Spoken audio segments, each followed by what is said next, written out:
안녕하세요. 久しぶりです. Hello everyone. I'm back with a talking stream. As rare as that kind of sounds. And so today is going to be probably the last of the educational streams that I'm doing. If you have questions, please feel free to leave it in chat. I may not be constantly looking at it because I don't have a second monitor. And the power supply is kind of wonky, so I might cut out halfway through the stream. I am very sorry if that happens, so I apologize in advance. I'm praying very hard that my USB thing won't be, too affected by whatever that's happening, but I cannot guarantee anything. That's all I'm gonna say. So I'll try to get through this as fast as possible. By the way, all of these can be found on my e-course. Like the free e-course is in the link on my website and stuff like that. Help yourself. February is the month of all these blocks, the free e-course blocks. So I will not be continuing the blog series because I think it's not, how do I say? It's already complete as it is. That's what I'm gonna say, yeah. Right, so I did some vocal warm-ups before I did this because I feel like my voice has been deteriorating lately and my accent is all over the place with all the languages that I'm learning, so yes. Alright, so let's begin. I have a PowerPoint, not really a PowerPoint presentation. It's kind of like a, how do I say this? Yes, it's kind of like a whiteboard, but it's Notepad. Okay, I'm using Notepad. Don't don't judge me. Please don't judge me. I'm using Notepad, right? So the reason why it's Notepad is because it's easier to type in the kind of stuff that I want to explain. Right, let me just adjust the sound checks. Is it okay? I think it's okay. Maybe the music is a little bit too loud. Not too sure. It's a new mic setting as well. All mics, new settings. I'm still learning. Right, sound mixing isn't my best. By the way, if you're interested in music and all that kind of shenanigans, I will be posting all of that on my second channel, so please do check it out. Games, memes, music, and random clips, they're all on the second channel. Right, for this channel, moving forward after today's stream, because today is technically the last of the free e-course type of stream, I think I have enough materials out there for all the new writers or writers who want to venture into e-fiction. All the things that I've talked about previously are still relevant, so I will not be doing any updates for that. Moving forward, I will be doing a little bit more of narration stuff. I've gone down the Nijisanji rabbit hole, and I am doing a fanfiction series of kind of like a news report type. It's called Nijisanji Daily Mail. So if you haven't seen it yet, I've uploaded one. I uploaded it wrong. It was supposed to be a shorts, like short clip. It's supposed to be YouTube shorts, kind of like TikTok but YouTube. Anyways, I'm still working on that. I'll be uploading more shorts like this occasionally, but I'll also be customizing some writing challenges for myself for future streams. So yes, I will be talking and I'll be working on that. If you have any writing prompts as well, please do send it to me. My Twitter is open. I recently got it back again. All right, so that's all for the announcements. Let's begin with this. Today's stream topic is gonna be about transitioning, writing transitions, scene transitions. But before you write scene transitions, I just want to introduce to you some writing POVs. So there are a few writing POVs, alright? So I'm just gonna write down here. There's a first person, there's a second person, there's a third person, and third person comes in two. There is a third person, what do we call this? Third person limited. Third person omniscient, third person multiple. Right, there are a few in the third person aspects of it which can be confusing. Wait, let me just find it first. It's here, it's somewhere here. It's no, not this one. It's this one. Yes, no, it's not this one, it's this one. It's very long. Okay, the blogs that are coming out in February are gonna be lengthy. Yes, it's going to be lengthy. Where is the voice? Oh my god, wait, okay, hold up. I know where it is. Where is it? Yeah, okay, there is a limited, there is a omniscient, and there is a multiple. Yeah, okay, I didn't include the other one because I think it's not as commonly seen. Okay, and then there is also this, which is less. Okay, there is, okay, multiple POVs, I would cover there in, okay, multiple POVs. Multiple POVs is like a unique one. Okay, and there is this called the fourth wall, basically. Oh, my typing is fantastic. Right, do not judge me, do not judge me. Right, so this is what I will be going through for the first part, and then the second part I will get to the second part when I get to the second part. Right, so these things can already be found on the internet because there are so many other writers who have done blogs about this and talked about it. So I'm just gonna run this through really briefly, starting from first person. First person is when you use I, when you speak, and when you write personal recounts. Okay, those are first persons. Those are first persons. I have given examples. Let me just scroll down and see if I can change the screen.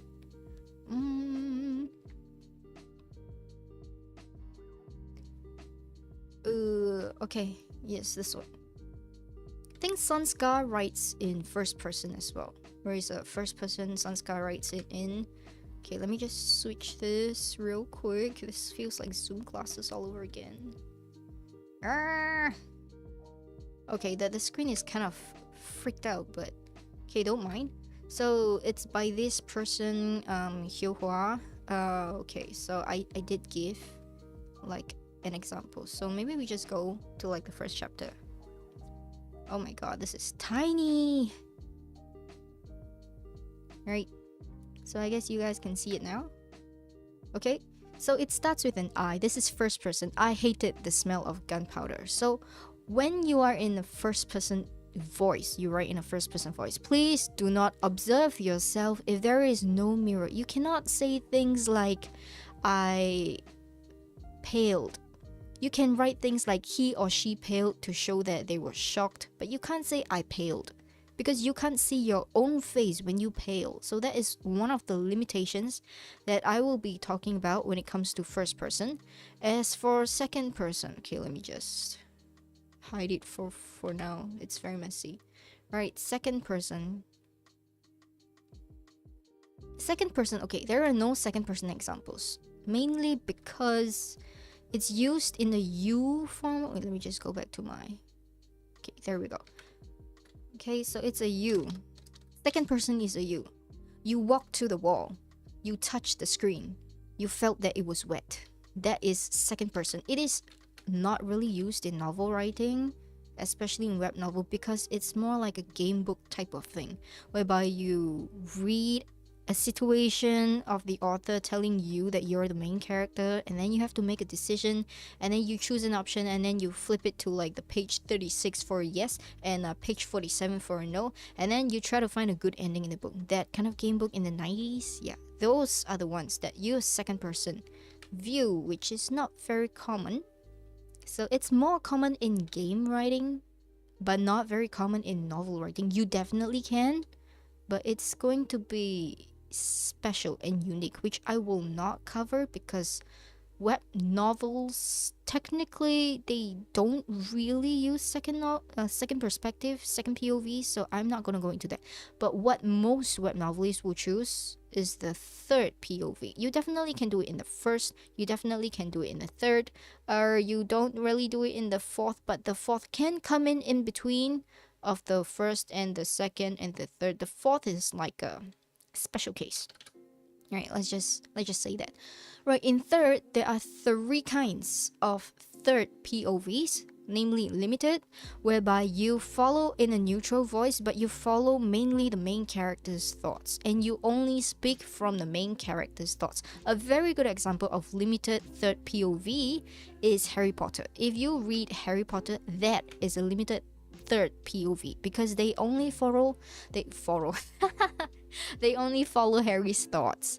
But if you read Twilight, That is a very good example of a first-person POV, but Twilight is special. In the very last book, they also switched from Bella's POV to Jacob's POV halfway through the book, right? That is a switch, and we're gonna cover some of that today under transitioning tips. And why you have to transition, and should you transition, should you not transition, those are the things that you're gonna see today. Omniscient. Okay, if you do not know the meaning of omniscient, it just means all-knowing. Omniscient viewpoint reader, you know, it's a very popular Korean comic that I would recommend everybody to check out if you don't actually know it yet. And if you want to write web novel, that is a very good reference.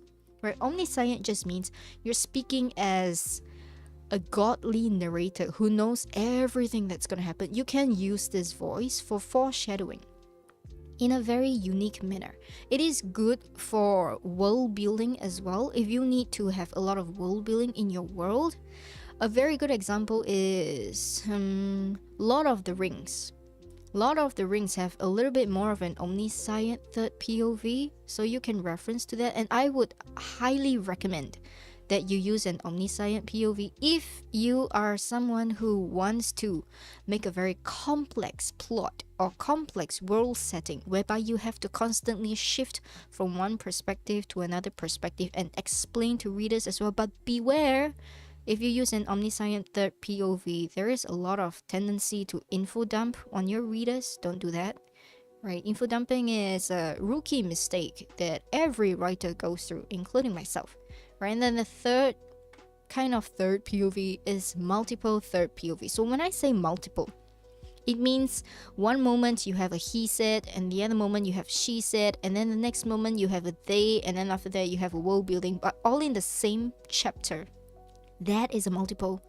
A multiple third POV can also be an omniscient POV. So in third POV, you can see it's very flexible. There is no fixed format for a third POV, but you always use like he, she, they. There are no we because I am not inside, or it. Yeah, this kind of pronouns, you use them. Right? Simple enough. I think this clarifies a lot of things that people might have questions with. The multiple POVs can come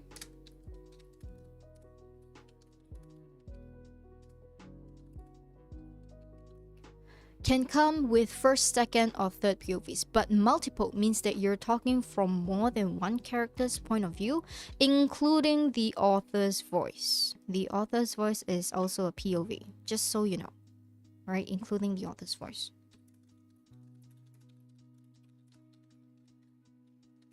So yes, right, and then the fourth wall over here is when, okay, do you know Deadpool? Deadpool is like the very classic breaking the fourth wall kind of POV. So the fourth wall is breaking logic.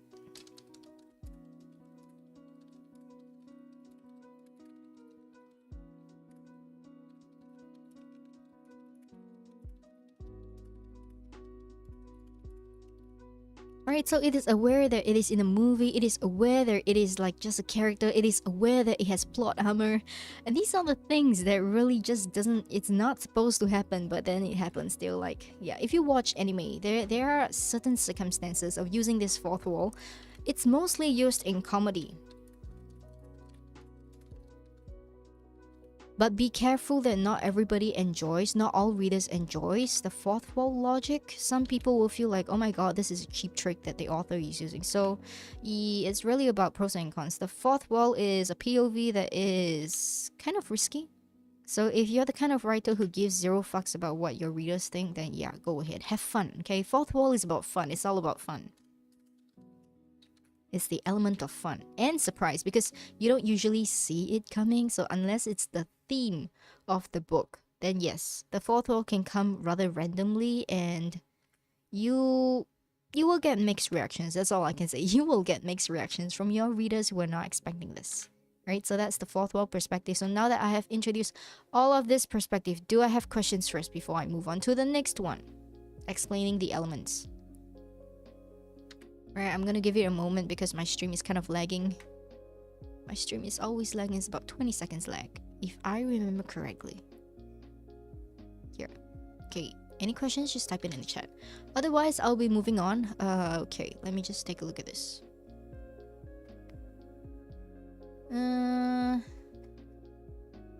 By the way, the blogs will all be coming out in the next few weeks, so please subscribe, join the Discord or something, like just get notifications for those. You can unsubscribe whenever. I won't be updating after February, or at least not a lot. Okay, so there are a few instances of how you can use these voices. Okay, before I go into, okay, maybe 3A, no, 3B. I want 3A.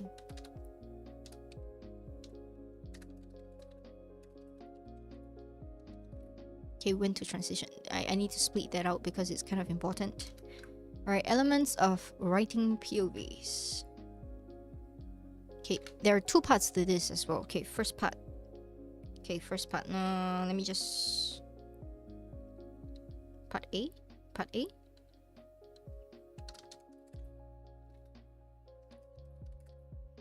Alright, the reason why I'm doing this in a notepad is because it's freaking complicated to talk about this in a presentation form. Like, even when I wrote the blog, I had a headache because I needed to show examples.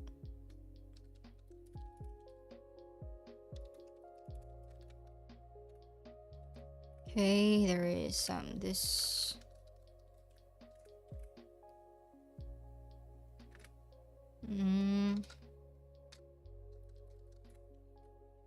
Okay, this one. There is this as well.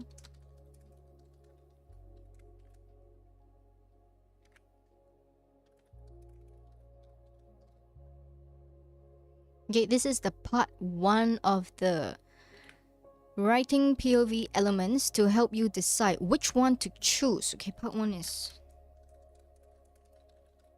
Okay, to help you decide the POVs. And then part 2 is this one.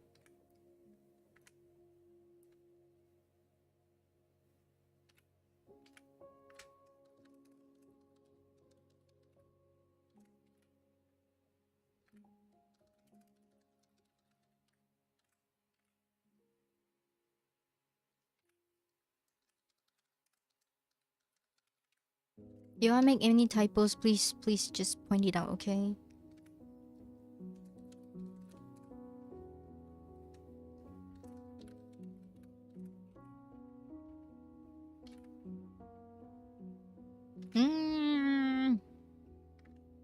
Okay, I'll put this one below.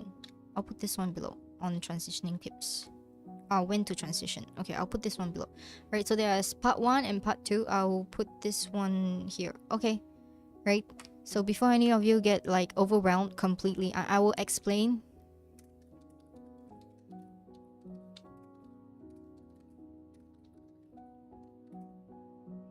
Right, so these are your elements in writing POVs. So the first part here is how to know which one to choose. Well, while I did say that you can choose any POV to write in, it is not wrong. But there is a preferred method to choosing it based on these options.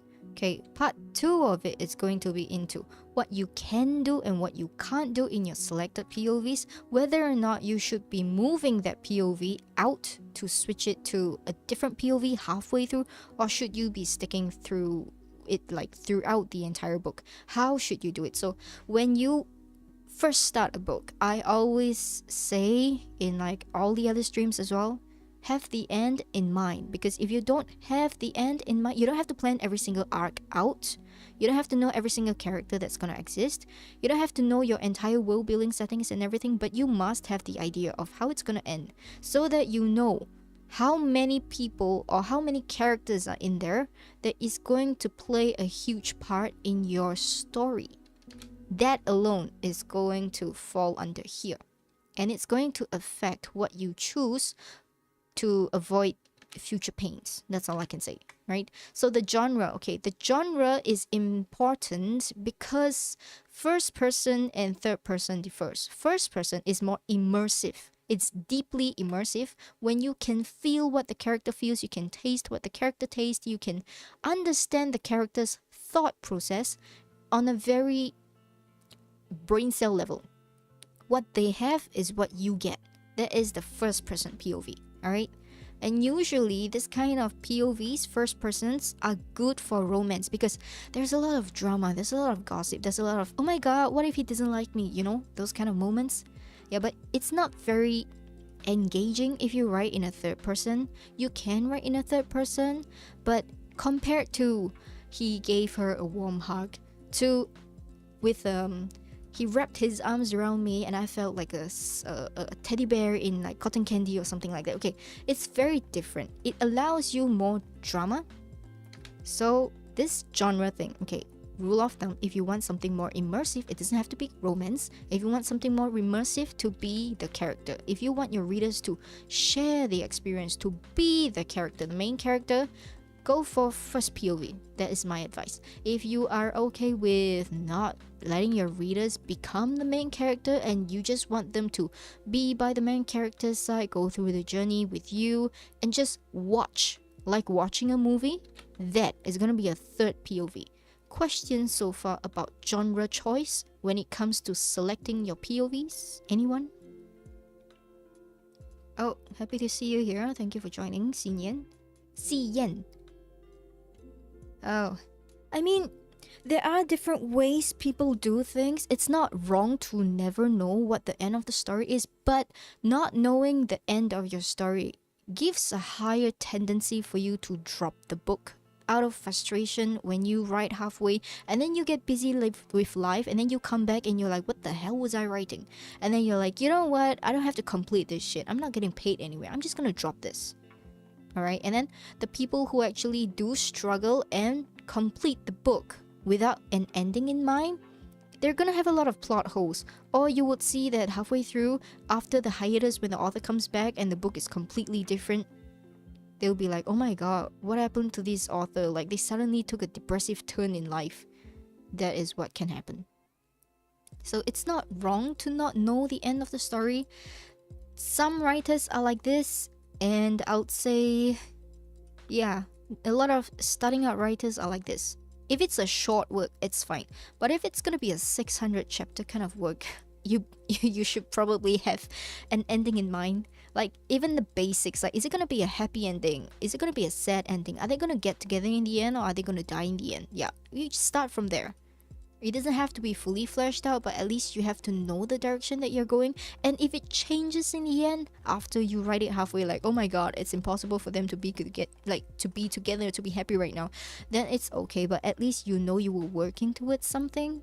The ending can change. It doesn't have to be fixed. That's what I'm saying. Questions? No? Right, so that's the genre part that I was explaining. How you choose your POVs depends on your genre itself. Okay, the frequency of POV shift. This one is more commonly applicable to e-books, web novel, good novel, Wattpad, fan fictions. It is not very applicable to self-published, traditionally published books. Not really the kind of books you read in libraries. No? Okay, this frequency of POV shift only exists in web novels. I'm going to repeat again, only for e-fictions. So this is why I wrote this down. Why? Because there is something called hate shopping.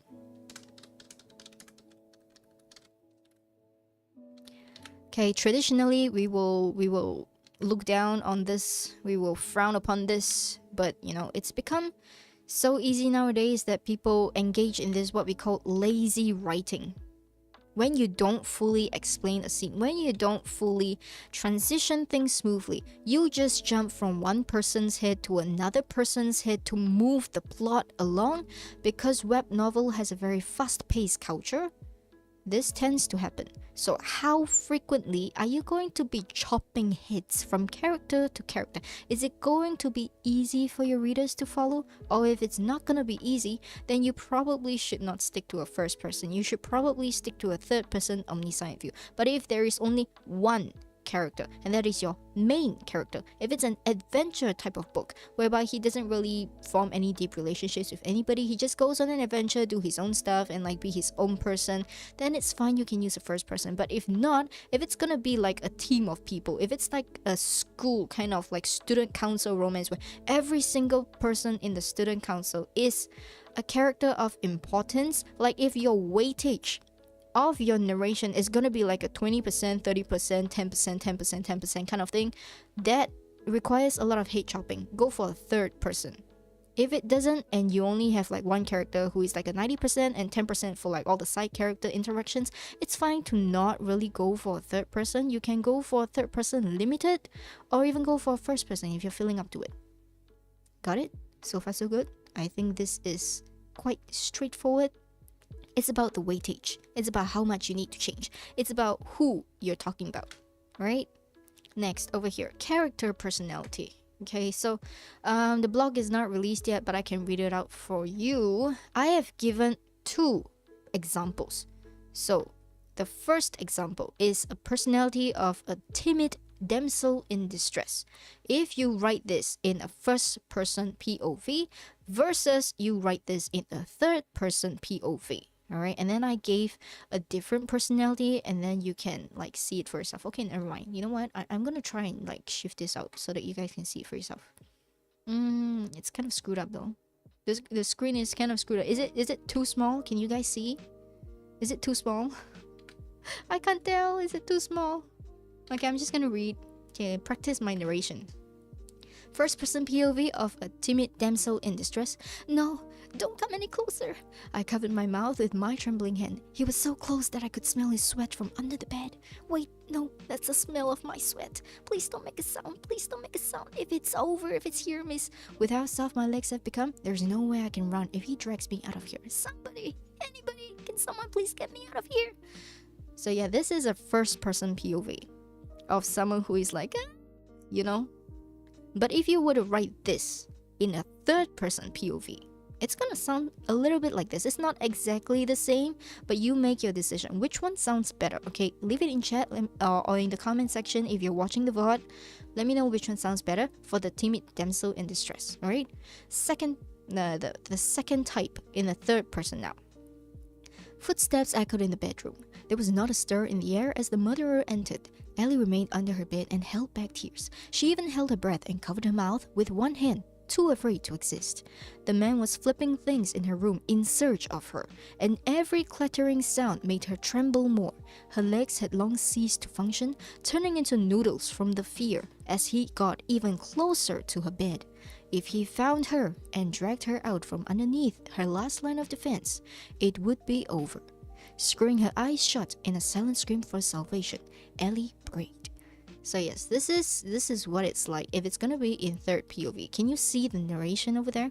It's more of describing what it is rather than feeling the fear in itself. It's showing you the fear that she is in, and also in comparison what the murderer is doing. So you have more idea about the situation than the feelings and what is happening. So from Ellie's point of view over here, it's very limited. But at the same time, the readers will be on the edge of the seat like, oh no, oh no, oh no.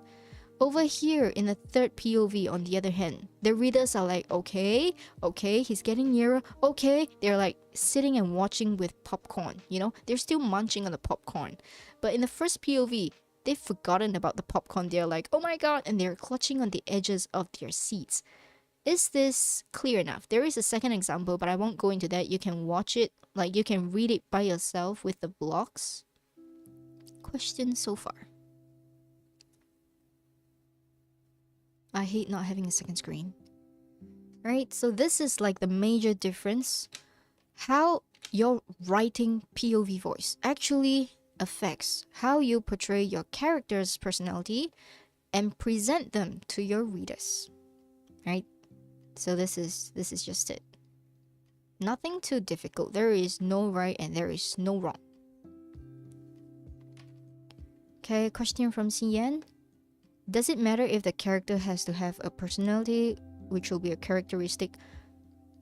There is no right and wrong answer. It depends on what kind of personality you have decided on for your character and how much you want the reader to react to your character's personality. Is the selling point of your story going to be more about the plot, or is it going to be more about the character? If it's going to be more about the character that you want to showcase and you want the readers to empathize with your character, first persons are good. But if you don't want the character to stand out more than the plot, you just want the character to move along with the plot that you've created, because some writers, there are two kinds of writers, okay? Sanskar and I are very different writers, although we talk about the same things a lot. For the basics, it is the same. But when you branch out, there are two kinds of writers. You are either the writer that focuses more on the characters, or you are the writer that focuses more on the plot and the world building, the complexity, the aesthetics of a fictional world. I am the world building kind of writer. Sanskar is the character kind of writer. So if you're a character kind of writer, yes, it kind of does matter. But if you are not a character kind of writer, then it doesn't really matter. I would just suggest that you stick with a third person POV. Does that answer the question so far? It is a minor part that contributes to choosing the POV that you want to write in. It is not a major part. It doesn't really matter. Both ways, you can definitely still show your character through the styles on the POV that you choose. It's not that important or crucial. It's about skill, actually. How much do you want to engage your reader with? That's it. Alright, so this is tied with author style, actually. So there is this thing called deep POV. I need all of you to check it out. If you want to be a better writer, if you want to be a writer who is not boring, if you want to be a writer who doesn't only have cardboard characters, deep POV is a writing style that you need to learn and master. Everybody's deep POV is going to be a little bit different. And this gives you flavor when choosing this. Right, so author style. If you are an author, like I said, if you are a world building kind of author versus a character kind of author, but if you are an author that kind of like, how do I say? If you are an author that prefers to take things slowly versus you are the author who is impatient and just dumps the plot on your audience and move on, versus you're a descriptive kind of author, or an author who likes to summarize things and tell, right? These kind of styles differ. If you are a descriptive kind of author, it can work in first POV when you are talking as a character building author. But if you're a descriptive author and you are not a character building author, okay, if you're a world building author, go for third POV. If you are an author who likes to head chop a lot, if you shift your POVs a lot, example, Aina Wang, my co-author for My Mafia Boss is My Fan Reader, the book. I can't exactly remember the title. Okay, never mind. Right, she is a major hate chopper. She has no patience. She likes to push the plot along using the characters and chop their heads instead of developing it fully. She's not exactly very descriptive, which is why third POV is more convenient for her. That's her style. Yes, and she has a lot of these one-liner jokes that she throws inside as part of her writing style. So it works very well with third POV. She likes to compare things. Like, for example, as thick as a baby's head, something like that. She's quirky. Alright. So that style goes well with third POV, but not quite with first POV. She would be heavily troubled because she's writing romance and she wants to switch between the male lead and the female lead like 50% of the time, which is this part here. POV weightage, which is why the POV works for her, and I would be in hell if she wrote in first POV. Of course, there are also authors whom I've seen like Forever Pupa and I think Aimee, was it Aimee? I can't remember. Right, there are people, I think it's Aimee, okay, they did a third person, but because their weightage is a 50%, like one chapter is from female lead's point of view, second chapter is from male lead's point of view, so they actually wrote this in third POV, but multiple third POV voices. Yes, it can also be done in first POV voices. I've seen a lot of people writing good fan fictions in multiple first POVs. They put the name of the main character on the top of the chapter, and then they dive deep into that POV. So it really depends on you. But those are those are more character type of writers. They are not your world building kind of authors like myself. Right? So the next point, world building authors especially have a lot of plot complexity. This is what I want to highlight. If you are like me, you draw maps, you have multiverse plans, like Ball of Nothing, that didn't really come to fruition. But anyways, if you have plans like that, the plot complexity compels you to use a third-person omniscient because it's easier to show the world and give your readers a heads up before you throw them in a new planet and be like, oh, you know, the desert is actually 200 kilometers wide, but the snow is actually in the middle of the desert, and the desert actually has like lava and volcano and stuff like that. It's like, what? It won't do well as in first person. You can do first person, but if it's gonna be difficult for your characters to follow through, it's gonna be even more difficult for your readers to follow through because they are limited to the words that you write. You can't show everything easily from a first person POV, right? Because there will be a lot of things that they don't know, and your readers will be like, what the fuck is going on? Why are you talking about the crow with 20 wings? Like, what is going on? So if you were to give them a heads up like, oh, they're mutated animals, and you can say that because you already know as an omniscient writer, like a godly kind of creator of your own book, and the readers are like, oh, okay, mutated animals. Oh, okay, 20 wings of the crow. Okay, we accept that. We accept that. That is going to help you a lot more. Okay, question from DHE. Hello, nice to see you again. So if I'm writing first POV and want to use multi-POV, is it fine first and third POV depending on my character? Yes, it is fine. Right, but I would suggest you either stick to the first POV or you use the third POV. Do not mix the first and third POV. That was my mistake that I made in Ball of Nothing, because in the first season of Ball of Nothing it was first POV, and then I shifted the entire book from season 2 to 4 onwards to third POV. I can tell you my readers were not happy. Yeah, it's not wrong, but people kind of don't quite. There will be people who like it, there will be people who hate it. So it's more like stating your brand right out. I'm selling cupcakes. I'm not going to be selling bread. But if you have bread and cupcakes and you tell them that it's going to happen, then maybe it's fine. But if you don't know it's going to happen, then you're going to die. You're like, I'm selling cupcakes today, next week, oh, sorry, I'm no longer selling cupcakes. I'm only going to sell bread. That's terrible. Unless you are Mushoku Tensei, I would not recommend that, DHE, honestly. Because you have no prior experience to creating complex works, from what I know, because you've not started. And I've been telling you that. Start small.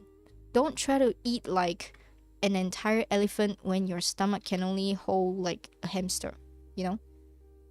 Don't bite off more than what you can chew. Like, it is possible, I'm not saying it's not possible, but it takes a very high level of skill to make that work and engage your readers.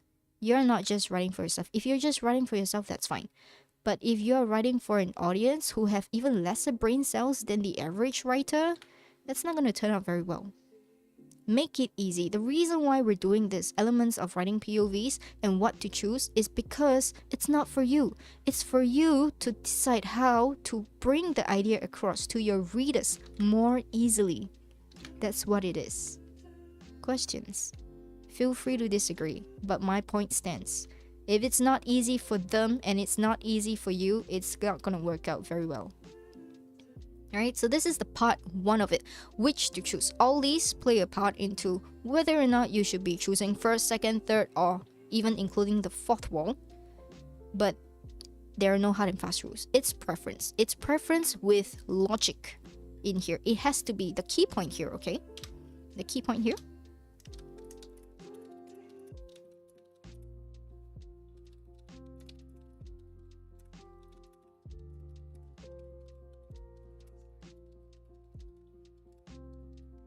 It's about communication. It's about the ease of understanding. How easy is it for you to write, and how easy is it for the readers to understand? That is the reason why you're choosing a POV, right? And then part 2, technicalities of POV options. What do I mean by that? I mean writing your book. If you have no plot, you're gonna fail this part. And you're gonna run into a lot of issues if you're not prepared, especially if you choose a POV that turns out to not be very suitable like halfway through the book. That is going to really kill you. right? So POV weightage important, like I did say earlier on. If you have only one main character and 90% of the time it's following the main character's thought process and everything, you can use a first person limited. You can use, no, not first person, third person limited. You can use a first person view. But if you have 5 characters in a group, okay, say it's like a guild party, right? You have your main character, you have the main character who picked up the side character, who picked up another side character, who picked up 2 more wives. Okay, you have 5 characters in total who are always there in a group in your focus vision. That weightage is going to change. Your main character may be like 60% and everybody else gets 10%, but sometimes your main character only gets 20% and everybody else has more percentages depending on the situation. Sometimes your main character just goes out of the screen and you only have the other characters there. That POV weightage is going to really weigh on you if you choose to do first POV. So if you have more than one POV, or your POV weightage is kind of not the majority, go for a third. You can go for a first if you want to do the switch, but that I will explain when to switch. That one comes later, alright? Limited POV, like I did say, first person limitations are to observations, right? You can feel, but you cannot observe yourself. Unless you are looking in a mirror constantly, you cannot observe yourself. But third person limitation, you cannot assume things. You cannot assume things of the character, especially if you already know something but the character doesn't know it yet. Yeah, you can't do that. Actually, you can't do that with first person as well. Okay, limitations of third person. Very few limitations, but I think the easiest is the overdumping of information. And the abuse, basically third person omniscient is the abuse of freedom, the abuse of power of the writer. That is it's not really a limitation though. It's more like the down point. There should be limitations, but so far I've not met any. Right, and also the ease of following the switch, that is gonna play a part into it as well. Scene sequence, for example, do you have a lot of time skip? Do you have a lot of flashbacks? Do you have a lot of past, present, future kind of things? Do you have a lot of more than one person over there in the scene whereby you have to talk about 2 things going on at the same time? If so, these are scene sequences that might play a part in your POV options. For any writer who likes to do flashbacks, you know that writing flashbacks isn't the most interesting things. It's more like feeding the readers data that they need to know in a story sequence. There are many ways to write a flashback, which I won't deal with in this stream because they are out there on the internet for everyone to see. But I can say that flashbacks can happen mostly in 2 ways. Okay, if you're doing a first person flashback, you can use the character to talk in real time about what happened, that is a flashback, or you can use a literal line break and then travel back in time to talk about it. So a very good example of flashbacks and scene sequences that use this is like 魔道祖师, the Grand Master of Demonic Cultivation. By the way, heads up, that's BL. Right? They use a lot of 20 years ago flashback versus now. 20 years ago flashback versus now. It is not the easiest to follow, and they write in third person, which thankfully they write in third person, because if they would write in first person, it's too complicated to follow. I have to watch that like several times to get everything, every single detail that they get out of that. It is messy, right? If your scene sequences have time skip, it is really messy. Don't put it in first person unless you absolutely have to. And if you are in first person and you want to do a scene flashback, I would suggest you use other methods instead of time skipping. That's all, right? So these 3 things, although it looks like it's not much, it plays the biggest part in knowing which POV to use. Most times I would recommend 80% of writers to use third POV, especially if you're just starting up, because it gives you more freedom. It gives you more control. It gives you a lot of things that you can work with instead of limiting yourself. That is the first person. So yeah, I don't like writing in first person. I have written in first person before, but it's not my thing. Third person gives me more freedom to work with different techniques in writing. First person is kind of limited. You're limited to your character, and if you start hating your character halfway through, like I did, that's gonna cause a problem, right? So this part here, elements of writing POVs. Any questions?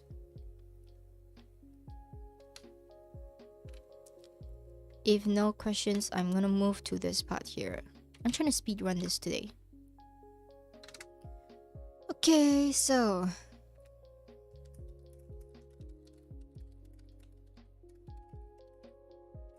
I'm just gonna type all these down.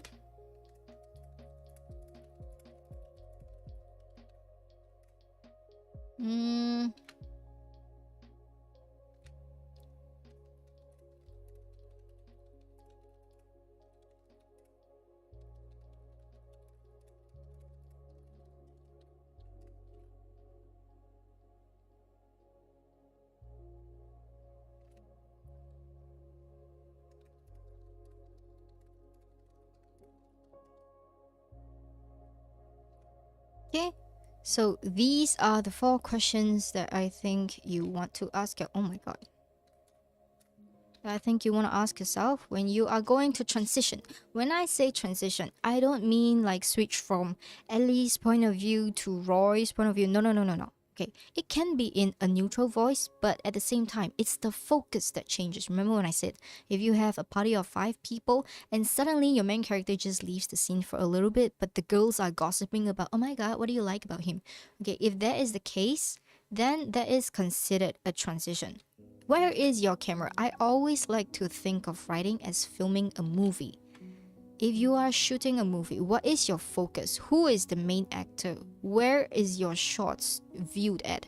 What kind of things do you want to give the viewer? Sometimes you see a black scene because you want to give the viewer a more, how do I say this, 4D experience of sounds before you see the visuals, because we are mostly visual people. People with functioning eyes, I mean, we are more visual people than hearing people. We see things first before we hear them. Sight is our primary sense, whereby we take in most our information from. So, are the characters in the same place? This is a very important question. Are the characters in the same place? The characters that you want to focus on and talk about for the plot or the arc that you are writing. If they are, do not need to transition. If they are not, then you need to think who is more important to follow. Who has the best or the gossipiest, the most interesting point of view of a similar thing. For example, if there's going to be a murder scene, all right, is it most interesting to talk about it from the voice of a shopkeeper across the street? Is it most interesting to talk about it in the voice of a off-work policeman who passed by? Is it most interesting to talk about it from the murderer's POV? Is it most interesting to talk about it from the victim's POV? But if the victim dies, then please don't do that, because they will no longer be in the same space when you conclude that, right? Or is it gonna be like, you know, the most interesting from the POV of a narrator, the author themselves? That is what you have to actually decide when to transition. If they're in the same space, then yeah, you have to choose who to speak from. And if they're not in the same space, then you have to choose. Is the guy going to the toilet's POV more interesting, or are the girls gossiping in the living room more interesting, right? And then you choose that POV to write it down, but you need to have a purpose. If the one that goes to the toilet is just to make the character exit the scene, to give the girls the opportunity to talk about it and build their characters further from like a technical author point of view, then please follow the girl's POV, even though the man is your main character, right? This is when omniscient comes in handy, but you can't do this from first POV unless your character deliberately leaves to the toilet to eavesdrop on them. Then that's different. Got it? So if they're in the same space, please don't transition. If they are not in the same space, you might have to transition, but at the same time, you have to choose the right voice to transition and who to transition to. Can the plot be told in the same voice? Can the plot be continued in the narrator's voice? Can the plot be continued in the main character's voice? Can the plot be continued in the first same POV of the first person you've chosen? If yes, then don't switch. If no, same thing above, choose who to give it to, right? Who to give the voice to, which focus.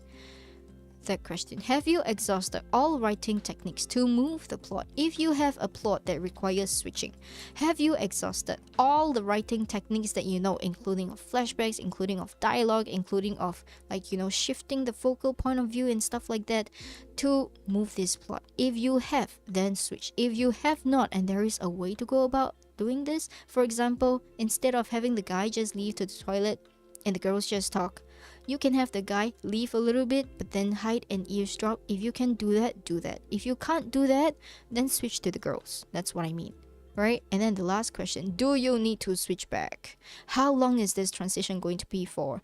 I have seen books when it starts with one character and then the main character leaves for 30 chapters and we're seeing it from his girlfriend's point of view. For 30 chapters, we forget that the main character is a thing. Do you need to switch back? How long do you need to switch back? Okay, this is kind of important. 1 or 2 chapters, especially if you're doing a web novel, is fine. But if you're gonna do it for like 30 chapters, it's not wise, right? When to transition? If you have to do it for 30 chapters, if you have to switch for 30 chapters, I suggest you rework your entire arc, alright? Do a time skip or something, and then retell it when the side character comes back. If the side character's progress is important, or do it in like a bonus kind of shot. Like, bonus chapters whereby you have those omake kind of scenes. Yeah, do it in those instead. So don't stray too far from your main character's storyline. That's what I'm saying. When you have to transition. Questions so far? I'm not at the one more mark yet. Okay, that's good. Okay, last but not least, transitioning tips. So now that you know all of your POVs, okay, this part here.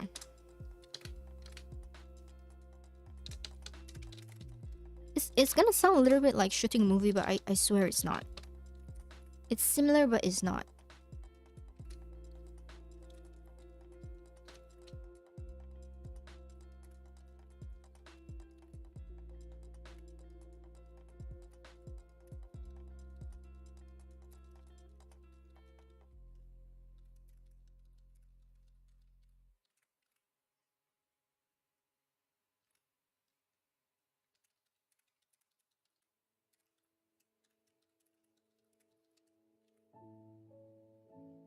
Okay, we're finally at the last part here. So transitioning tips. These are like the final.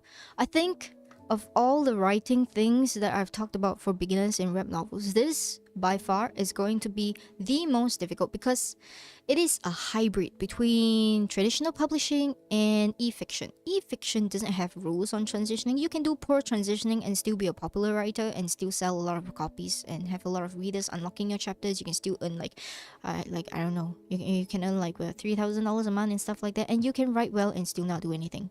Yeah, okay, the readers may not be paying even if you write well, but if you want to be a better writer, this kind of tips actually come from self-publishing and traditional publishing. It's not very much of e-fiction, but I would suggest you use a little bit of this inside it and consider it when you are doing transitioning so that your readers can follow through easily. You don't have to do a lot of it. You just need to apply a little bit of it. Not all the time. You can do a little bit of it because there are a lot of rules, traditional rules that are broken when writing web novel.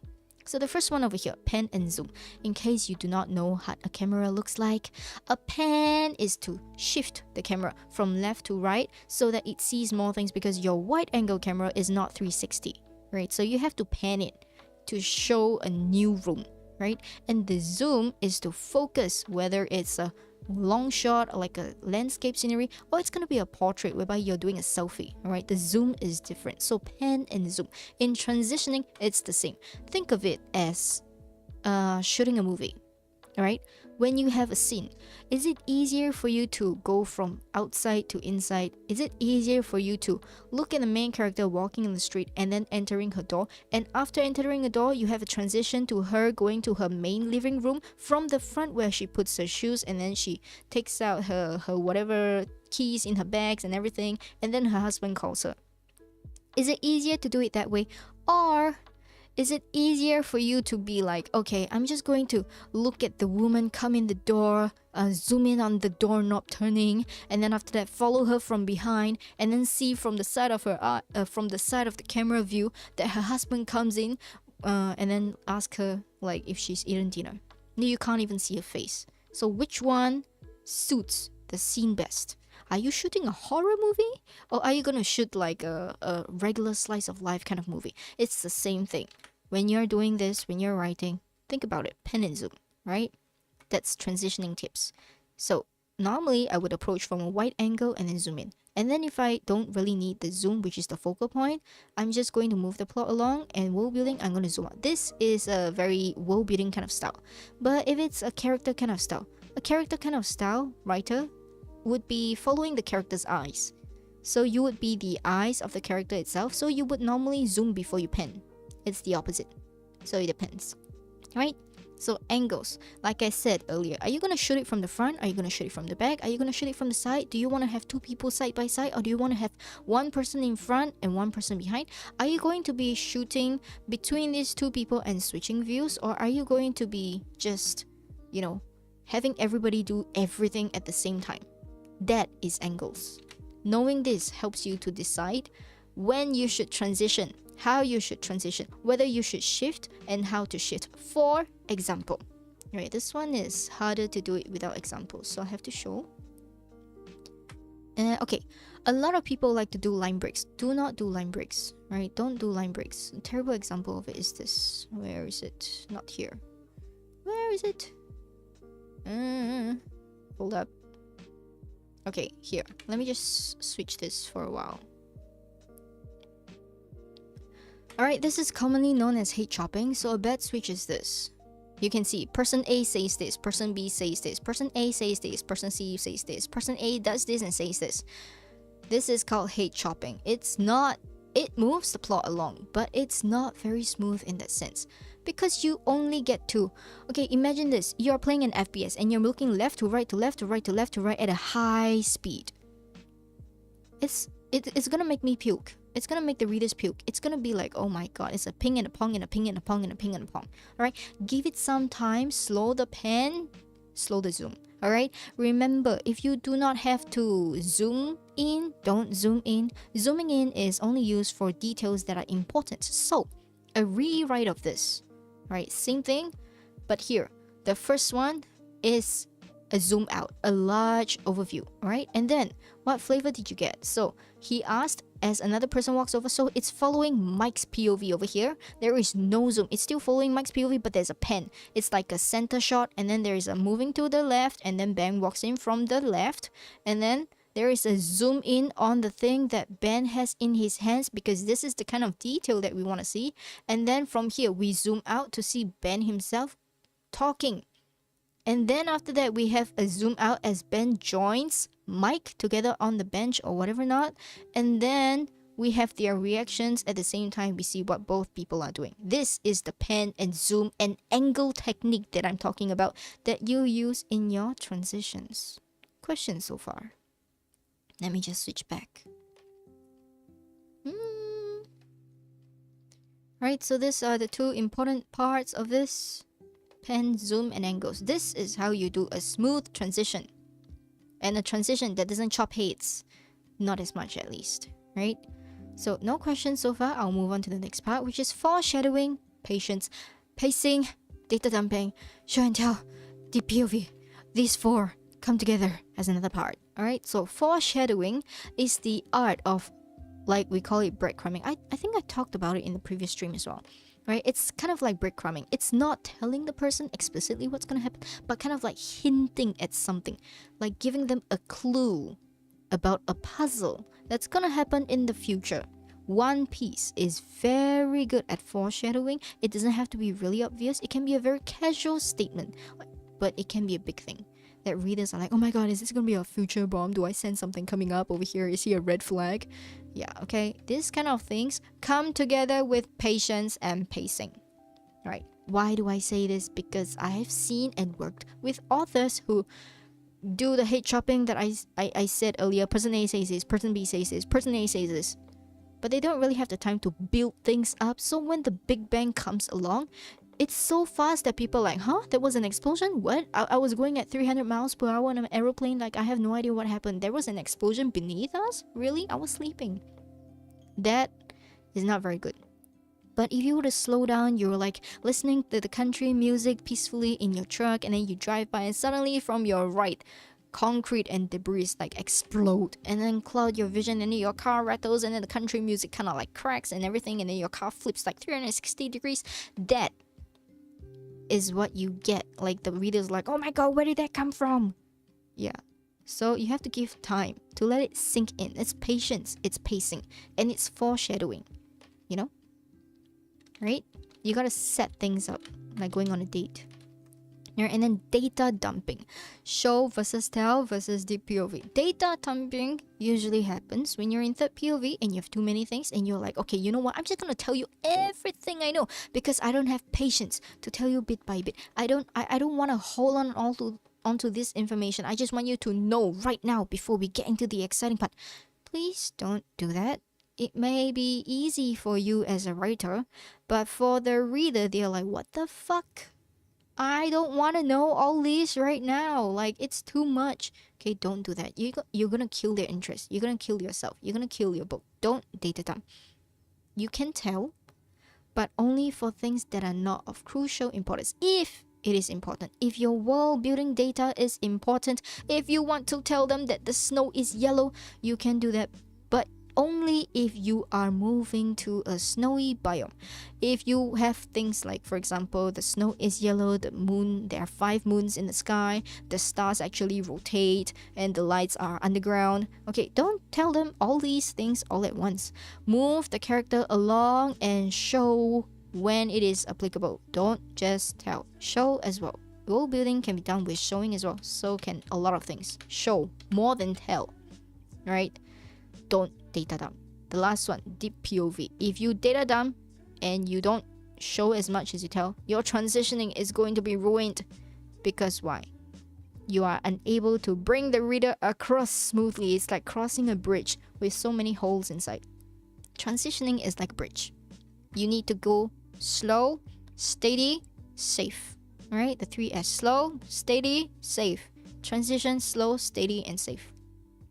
Right, deep POV is the writing technique that I was saying earlier. Somewhere here, yeah, author stuff.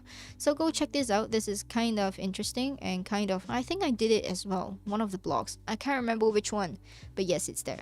Any questions so far?